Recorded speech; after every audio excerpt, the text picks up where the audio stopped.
Hi, everyone. Welcome to Evolve with 3Share. We're really excited to launch this new webinar series to share some technical knowledge and use cases with everyone. I want to introduce you to Paul Legan. He's the Chief Technology Officer here at 3Share.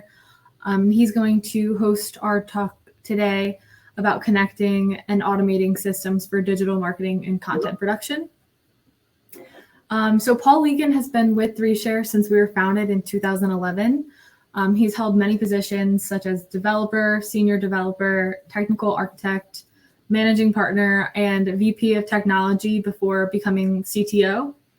Paul has always been inspired by computers and thus the possibilities of the internet and enjoys solving technical problems for people. So without further ado, here's Paul Legan. Thank you, Peyton. Hi, everyone. I am Paul. So first of all, thank you for the introduction. I think really what I'm here to talk about is the tools both within AEM and that extend AEM to power content production as well as promote a connected system so that you take advantage of the investment you already made in Adobe Experience Manager, AEM. So yeah, that's kind of been covered. We are 3Share. Just note that we've always been a remote company. So the fact that I guess we're sort of used to working in an environment where teams are distributed, and our parent company, Digitas, and our parent company's parent company, Publicis, also have a very connected way of doing business with a lot of discrete systems that end up having to talk to each other. So we have quite a bit of knowledge on how to navigate the waters when it comes to that. So let's dive in. So first, I'd like to kind of talk a little bit about the project evolution when it comes to Adobe Experience Manager implementations at 3Share. So going all the way from left to right, a long time ago, maybe 10 or 11 years ago when we started, a lot of what we did was a lift and shift of marketing sites. And these were mostly static websites that were primarily, I think it was more about getting used to the platform. At that point, it was CQ. And then soon after, or I would say over a progression of years, we started to have a better understanding of how collaboration and analytics play into the overall ecosystem. Adobe started adding those pieces of functionality within the product, but also as an implementation partner, we had a lot more experience on how to utilize those to make decisions on what content to build and to deliver. And then now we're in a place where Experience Manager really is a platform in itself. It's part of Experience Cloud, but in general, it's so connected to the other Adobe products as well as external systems.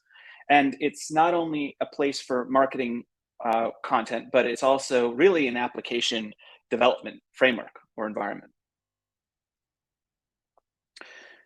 Similarly, content has evolved throughout that entire time as well. So as our projects got more complex, so did the content that was being delivered and created. So at first, when we talk about AEM assets and in general digital asset management, really years ago, we were talking about a manual consolidation of existing assets. And these assets were created elsewhere. They may have been created using the creative suite of tools, but they were not accessible within various systems all at the same time. Then came a period where we were all able to, as a company, but across the board, but also individually, create a set of common metadata for our applications. So where, let's say, a graphic is used across sites, there's metadata that identifies it, analytics that power exactly how performant that graphic is, and also that graphic may actually be a master copy where we have different variations of that. When I say graphic, it could also be a piece of copywriting or any sort of artifact that ultimately makes its way to a marketing channel. And so now really what we see is that we have this sort of end-to-end production workflow where it's optimized and automated so that truly we see that an asset is created within the product itself and then ultimately delivered from there as well. But just to go back to basics for a little bit, So 3Share, being a subsidiary of a large multinational advertising company, we work with many clients on an end-to-end content delivery process. And that really starts at the beginning, which is when a decision is made based on a need to create some sort of collateral or artifacts. And so this entire process we kind of see as a 4-stage process. So the first part is conceptualization. So when an idea comes to comes to fruition, really what it is it's what are we going to create next and why? The why is very important because it guides all of the rest of the stages of the creative production process. Once a group of people have decided what to create and why, it's really up to creative people to create it. And so there are usually a lot that goes into that. Most of that comes from a creative brief or some sort of documentation around what was decided in the previous stage. And then moving forward, there typically is some sort of review process where different teams collaborate and iterate on a final product. It's very uncommon for a draft to become the delivered product. So this is where this process comes in. And lastly, it's not really enough to create innovative or interesting content if you can't deliver it properly. And by properly, I mean targeted to the particular device that's requesting it or the channel, and then also measuring its performance. So oftentimes a lot of work goes into a particular artifact, and then it's found that through data, we realized that wasn't performing very well. So then that's where we start experimentation, start tweaking it, multivariate testing, that type of thing, to make sure that we get the most value for the creative process that we've invested. So over these years, we've been often enlisted to build a solution around Adobe Experience Manager that drives this process forward. And we've developed a bit of a toolkit in order to deliver for our clients. And so today, really what I'm going to be focusing on is a set of useful and repeatable out-of-the-box solutions that come with AEM, some complementary tools to streamline the workflow. And then we're going to talk about how complexity often requires custom connectors and the idea of an AEM connector, what it is, and then some common examples, but also some specific ones that we've built or we've contributed to give you an idea of what's possible. So when we talk about a connected system that's ready for automation, we have a general philosophy, and that's kind of a 4-part system. One, whenever you create content, you create it in a reusable way. And a typical way to do that is to think about each piece of content as its own bit of collateral that can fit into a broader marketing plan. Second, any good system, but especially true of AEM, should be able to notify other systems of changes to that data or content. So as you're working your way through the stages that we just discussed, it's typical that you have other systems involved that either manage the data, help create the data, or help deliver the data to a different channel. And so you need to make sure that all these systems are informed of the process. Thirdly, making it easy for other systems to access your data is key. So yes, it's nice to know that a piece of content has changed or has been approved, but typically another system that's connected to AEM will then need to access more information about that, whether that's actually downloading the binary asset or grabbing the content and then repurposing it for another channel. That type of thing is very important. So access to the content is extremely important. And then lastly, AEM, this is taken care of by a lot of the out-of-the-box tools. So this is really a strong point of AEM in general. AEM is a cloud service, but number 4 is delivering your data in the proper format. And so by that, I mean understanding which device or which area you're actually delivering content to. Is the video format right? Is the file format right? All that stuff. They're very technical details, but it's very important when we come to measuring the success of an asset. We want to make sure that the asset was delivered properly so we can rule that out as a variable in terms of performance. So let's talk about reusable content and creating content that is as sort of high bang for your buck. AEM, and this could be common knowledge, I think, at a high level, but AEM really the general framework promotes the use of experience and content fragments, but oftentimes when we talk to clients, there's a bit of a misunderstanding about what each one is used for or what it should be used for. And so we often get into a discussion, especially when it comes to separating out structured content that's part of a website, or maybe truly data, with marketing content or an experience, a true experience that begs really to be shared across different channels. So an experience fragment within AEM is implemented essentially as a page. It's designed to encapsulate multiple components along with their style and structure. And the idea is to deliver that natively as HTML to other systems. Those systems can be Adobe Target for personalization. They can be CRM systems, resource planning systems. There's quite a few different areas, but in general, it's really related to an actual experience, which combines multiple components. So now, hopefully you can still hear me. I'm thinking you can. So content fragments are more about, they're sort of presentation agnostic, but by that I mean really the idea is that there's a data modeling process that occurs. So if you have an event, it has specific metadata around it. Now that event data should be shared across different systems, either being imported into AEM and just rendered within AEM, or the opposite. But it's less about a stylistic experience and more about the data itself.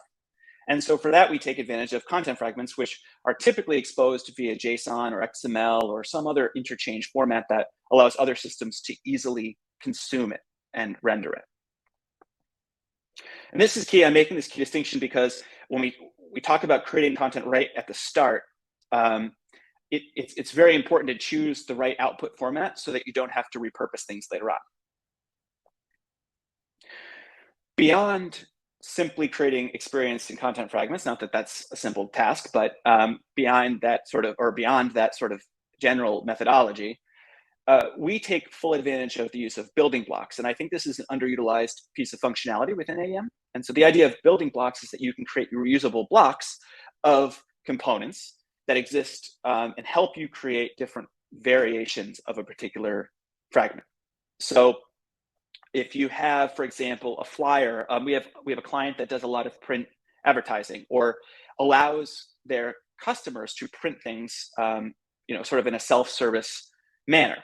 And so there are a lot of content variations that are created around a flyer, or and all of it kind of ties to a particular property.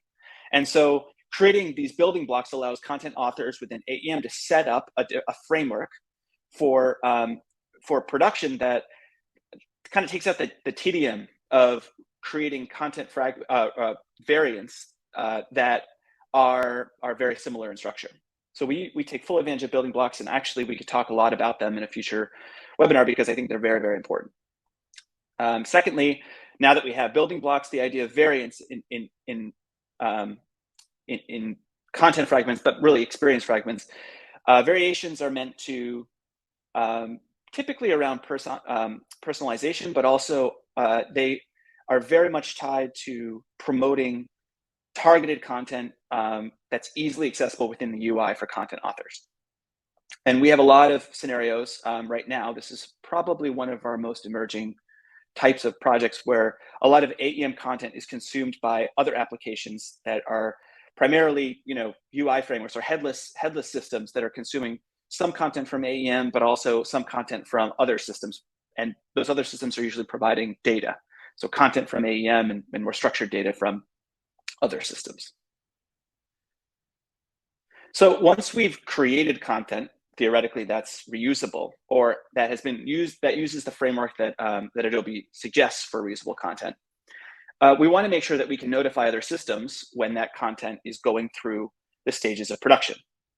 So there's a free library that Adobe provides, and this can be extended quite a bit, but using Adobe I/O, and again, I'm saying I/O because it's tightly, there's a lot of connection points and documentation around the connection between AEM and I/O, but you can use several different types of systems to manage not only just webhooks, but also messaging. We recommend that you expose a lot of events that happen within the AEM to Adobe I/O and to other systems, or write custom application code that will notify other systems via a webhook of certain events again. So really what I'm talking about concretely is when an asset is created or when a variant is created, letting another system know that it exists and letting the other system determine whether that information is useful to them. And I've put some Adobe I/O specific requirements here, things like making sure that another system is accessible from the internet, it's reachable over a secure protocol, and that you can respond to a challenge request. So if you are creating a system that is indeed connected to Adobe I/O, those are some of the basic requirements. But really, publishing events to a variety of external systems is relatively easy, and we do it quite often. There are many examples within Publicis where we're creating content on behalf of our clients, or our clients are creating content within their system, and they want to notify other teams within their company, or they want to notify external third-party systems like Instagram, Facebook, et cetera, even HubSpot in a couple cases. And so this kind of speaks to that third point about data accessibility. Once the system has been notified of specific content, you probably want to send some information about that content within a webhook request or within a general event definition. But it's very likely that the system that's notified will want more information or more context. So AEM provides a variety of APIs out of the box that deliver that content. So things like asset management, so importing or exporting assets is very easy via the assets HTTP API. The site's HTTP API, same thing based on the type of content you want, whether you want it to be a rich HTML content or you want it to be something a little bit more plain. You certainly can provide both of those out of the box within AEM. And then, we mentioned content fragments in the content data model. So with that information, if AEM is providing some sort of application cache or is sort of the center or the actual gathering or aggregation point of all your data, it's likely that you want to expose that structured content as well through content services. And so we have a couple blog posts about this. We also have some upcoming information about it, but we truly believe that as content production moves through the various stages, we highly recommend a tool such as Adobe Workfront, where the idea that you can manage and delegate tasks, the idea that you can ensure that each step of a process is highly scrutinized, and that when you take a look at a particular, let's say you're creating a bit of copywriting for a website project, it's useful to be able to aggregate all the other assets as well that are related to that bit of copy. That type of thing is facilitated very well by a tool like Workfront. And we've actually done quite a few projects where we're migrating from AEM projects implementations to Adobe Workfront. So, just as an aside, a lot of the status and the custom tile views, all that stuff that we would have created within AEM projects can now be ported via configuration to Adobe Workfront. But as we know, there are always going to be edge cases. So you have to work with a system that's behind a particular VPN or firewall, or you need to expose a lot of intricate data, some of which more secure than others or than other aspects, obviously edge cases. And they're obviously complex systems that out of the box functionality within AEM can't really address. This is also true when you want to bring in context from other systems, right? And by that, I mean, you want to overlay information for a content author while they're authoring content within AEM. How do you provide some of that functionality within AEM so that they don't need to hop between multiple tools? Just a digression for a quick second, because for me, this is very related, and this is why I find this, in general, this topic of connected systems very interesting. Again, really quick, but as a high school kid, I remember one of the first things that I ever did was when I got my Motorola V551 flip phone. I realized that I had to pay singular wireless between $2 and $5 for each ringtone. And I thought that was kind of astounding. And I think history has proven that that was kind of a cash grab, let's be honest. But I really didn't want to do that. So my interest in computers led me to create this tool called Adobe Audio Gizmo Ringtone Creator. And so really what it did was it just created ringtones, and it formatted them properly in the proper like audio format for your device. And then it uploaded them to a website, and then you could download them on your phone. However, that was sort of boom time for mobile devices. And so mobile devices, as you can see here, there were hundreds, if not thousands. Every year, everyone got a new phone. All my friends had different phones, except for I think the Motorola Razr that was super popular, and everyone seemed to have that at one time. However, it became untenable for me to constantly update the software to provide audio formats that were directly tied to each of these devices. So in order to combat that, what I ended up doing was creating a framework rather than including all of that code within the actual application. So the framework was essentially a plugin API. If anyone's familiar with Winamp, and I hope that there are some people on this call that are, I guess that's sort of a dating term, but Winamp, it was modeled on the Winamp plugin format. And the idea was that everyone could create their own plugins that extended ringtone creator and provided support for a particular device. So why is this really important? It really is, it's this type of problem. How do we expand the functionality of a piece of software?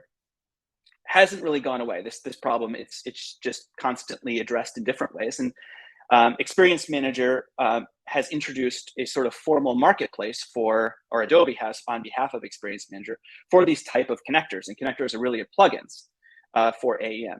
And oftentimes we associate plugins with sort of open source software or even, there are communities around. If you talk about WordPress, for example, there are quite a few plugins. There's a whole ecosystem around it. But with enterprise software, it's slightly different. However, it has become more and more prevalent that companies take advantage of connectors, so it's important to mention.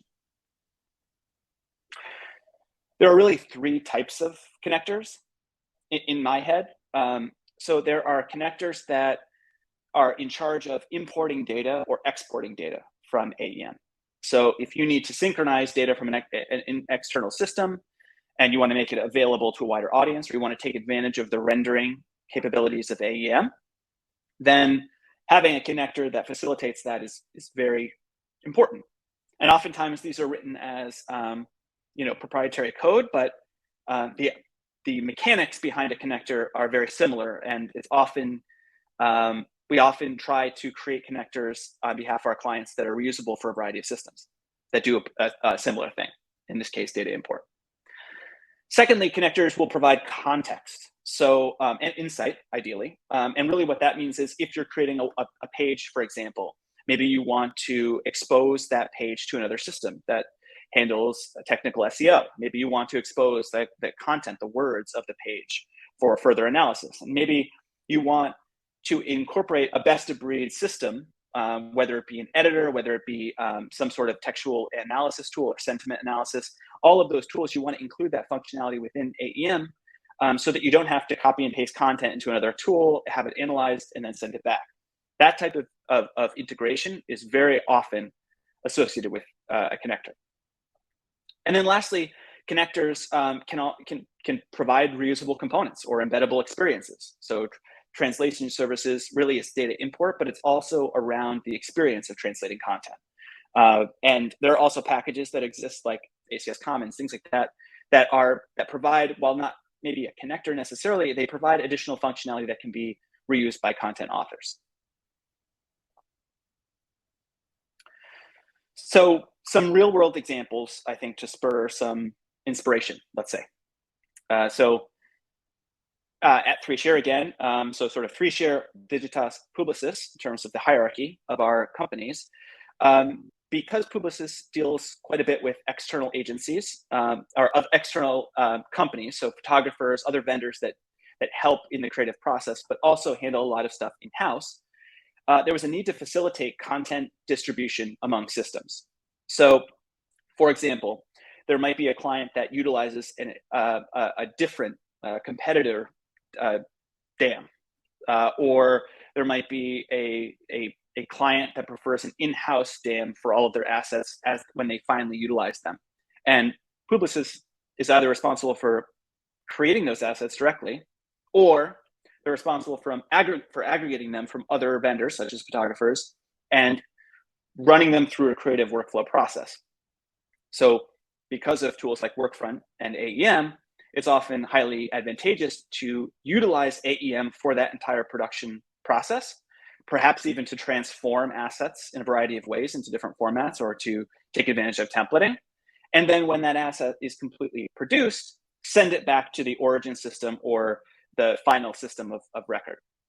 So we created a content service bus, essentially, that delivers content to and from all of these client and internal systems. So again, this is a connector that is sort of adaptive, and it actually is a connector that has plugins itself so that it can connect to several different digital asset management systems. And while proprietary, it's something that I think is very important to consider if you have an organization that deals with a lot of different departments that have different content needs. Secondly, we are the support vendor for the Brightcove video player. So if you're familiar with Brightcove, it's a streaming video platform. It does transcoding, it does analytics on behalf of videos, and it also provides a very advanced video player to embed in your web pages. So within the Brightcove connector, you have a couple different aspects to it, but for the two main ones are we expose the actual Brightcove video player. We allow you to select videos that exist within the Brightcove Studio Cloud, as well as playlists, in-page experiences, and by that I mean you can design full-page experiences within Brightcove that are embedded in AEM pages, and you have full control over the styles as it pertains to the AEM pages or the layout that surrounds it, or you can have them exist on their own. So it essentially provides a couple components that that you can utilize on your pages and ultimately your websites. But it also provides full video management. So anything really that you want to manage within Brightcove Studio, or at least a majority of functionality. So things like metadata, labels, tags, folder management, all of that stuff. In addition to actual playlists, the order in which videos appear in playlists, all of that functionality can be managed within AEM. So partly this is an organizational benefit, so that you don't have to give people access necessarily to everything within Brightcove Studio. And also it lets you separate and manage teams. There's actually a new release coming out that allows you to utilize folder permissions just as you would within AEM to kind of allow different teams of content authors to utilize the same Brightcove instance and deliver video in the same way. However, you don't see thousands of videos if your company has thousands of videos in Brightcove. So that entire video management aspect is controlled via this connector. And then lastly, there was a client that was this was more of a marketing / blog sort of website. And by blog, I actually really mean more of like a news room. And there was a lot of concern around the readability of the content that was being written. And also the editorial tools. They would utilize a variety of different tools outside of AEM that they wanted to take advantage of within AEM's interface. So we built a connector that allows you to analyze text within content and experience fragments automatically and provides all the insights that this external tool, or really two, provides. So things like the Kincaid reading score, grammar aspects beyond Grammarly, so passive voice, things like that, all are exposed within the UI of AEM, and immediately when you click through a button and save it, those changes or suggestions rather will post back to AEM. So again, that's sort of the insight or contextual type of connector in this case. So those are just a couple of connectors that we've had experience with. I'm wondering if others have questions or have some experiences they'd like to share about connectors or a networked flow for content creation. You can post your question in the chat on the right-hand side of the screen. We'll give it a few minutes if anybody has any questions or anything, any experiences that they want to share.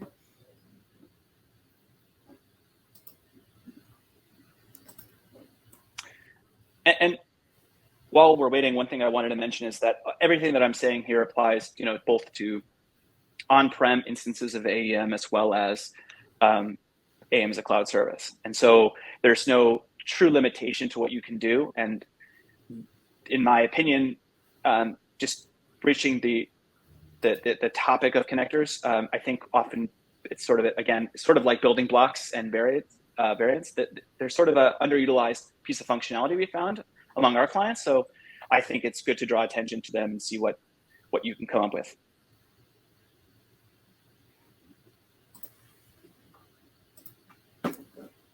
Okay, I haven't seen any questions come through, so I'm going to move on to a preview of kind of what we'll be coming to Evolve with Reshare in the next couple of months, and a little bit of what we've been working on this summer. So we've always been interested in learning more about the use cases and the end users of Adobe Creative Cloud and Experience Cloud. So at the end of last year, we launched a creative process survey to our agencies. The participants of the survey include project managers, creative directors, designers, and account managers. And they discussed some of the pitfalls of the creative processes at their respective companies. And out of all the issues that were presented, we came up with the top 10 creative process issues. So these were the top 10. Feedback loops are confusing and feedback is inconsistent. The requests come from too many places. The priorities are conflicting or unclear. The approval process or approval role is unclear. There's not enough time to complete work. The assets or files are in too many places. They're delivering for multiple channels and platforms. They spend too much time managing people projects rather than completing the work at hand. There's lack of room for creativity and a technical burden. So this summer, Paul Legan and Senior Marketing Manager Robbie Kuhn have been putting out blog posts on the results of this creative process survey, and how these issues can be mitigated through Adobe Workfront. These blogs also include walkthroughs on how to accomplish specific tasks. So Adobe Workfront is a robust content process tool that seeks to be one place for creative teams to go to manage their creative process workflow from creative requests through approvals, and then finally distribution of final deliverables. So there are still more installments to come in this series over the next couple of weeks. And we will have an in-depth webinar specifically on Adobe Workfront coming in November. But in the meantime, you can use this code right here to check out the blog post that we have going so far. And we hope to see you at that webinar in November. So if there are no questions, thank you everyone for attending today. You'll receive a link over email with the recording of this session.